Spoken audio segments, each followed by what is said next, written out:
ሰላም ተዓዘብቲ ሎሚ ካብ ቴሄራን ዝወፀ ዓብይ ዜና ኣሎ ሰራዊት ሓለውቲ ሰውራ ኢራን ንኣሜሪካዊ ተወጋኢት ነፋሪት ኤፍ-18 ከም ዝሃረሙ ይገልጹ ኣለዉ ከምኡውን ትራምፕ ኣሜሪካ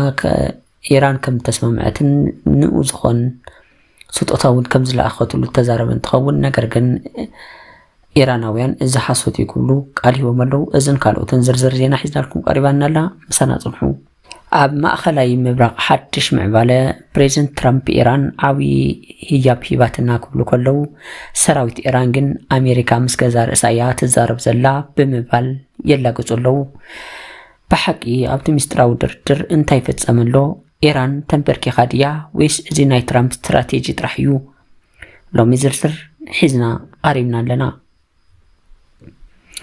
ፕሬዚደንት ትራምፕ ብዛዕባ ሓደ ዘገርም ነገር ተዛሪቦም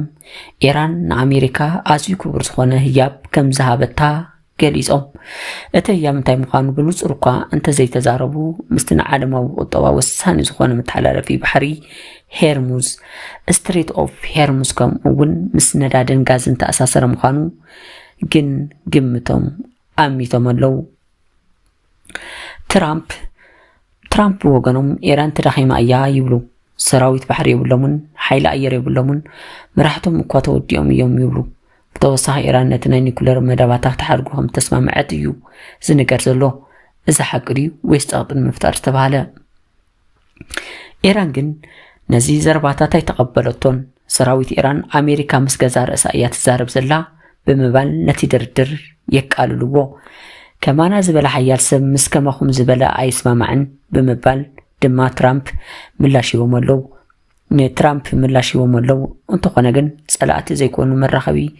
በቲ ቃላይ ክሓልፉ ከም ዝፈቐዶ ገሊጾም እዮም ኣብ መንጎ እዚ ኩሉ ወጥሪ ሃገር ፓኪስታን ከም ማእኸላይ ኮይና ተዓይ ኣላ ነቲ ናይ 15 ነጥቢ ናይ ሰላም ትልሚ ንምትግባር ድማ ንዘተ ሰላም ከተኣናግድልውቲ ምዃና ገሊጽ ኣላ ዝኸበርኩም ናይ ቻናልና እዚ ከምዚ ኢሉ እናሃለወ ኢራን ሓንቲ ኤፍ-18 ኣብ ሰማይ ከላ ብፀረ ነፈርቲ ክትውቅዕ ከላ ዘርኢ ቪድዮ ዘርጊሓ ኣላ እቲ ዜና ሕጂ ዝወፀ ብምዃኑ ዝርዝር ሓበሬታ ገና ይውሕዙ ኣለዉ እዚ ፍጻመ እዚ ካብቲ ዝፀንሐ ወጥሪ ዝተፈለየ ኣይኮነን ቅድሚ ሂደት መዓልትታት ኢራናውያን ንፈለማ ግዜ ንኣሜሪካዊት ኤፍ-35 ኣብ ውግእ ከም ዝሃረሙ ገሊፆም ነይሮም ድሕሪኡ ድማ ንኤፍ-16 ከምኡውን ንኤፍ-15 ከም ዝወቕዑ ይገልጹ ኣለዉ ኢራን ድሕርቲ ኣብ ሰነ 2025 ተኻየደ ናይ 12 መዓልትታት ውግእ ነፋሪት ኣሜሪካ እስራኤልን ክሃርም ዝኽእል ሓድሽ ስርዓት ከምዚ ማዕበለት ገሊጽ ኣላ እቲ ሰማይ ኢራን ዝኾነ መጥቃዕቲ ክፉት እዩ ተባሂሉ ክዝረብ ፀንሐ ወረ ሕጂ ብግብሪ ተሰይሩ ዘሎ ይመስል ኢራን ዘመናዊ ተዋጋእቲ ነፈርትን ምውቃዕ ዓቕሚ ከም ዘለዋ ተርእያ ኣላ ተኸበርኩም ናይ ቻናል ተኸታተልቲ እዚኦምን ካልኦትን ተወሳኽቲ ሓድሽ ሓበሬታ ናብረኩም ክነብል ኢና ድሕሪ ሂደት ሰዓታት ሕዚ እውን ሳብስክራይብ ምግባር ቻናልና ተኸታተሉ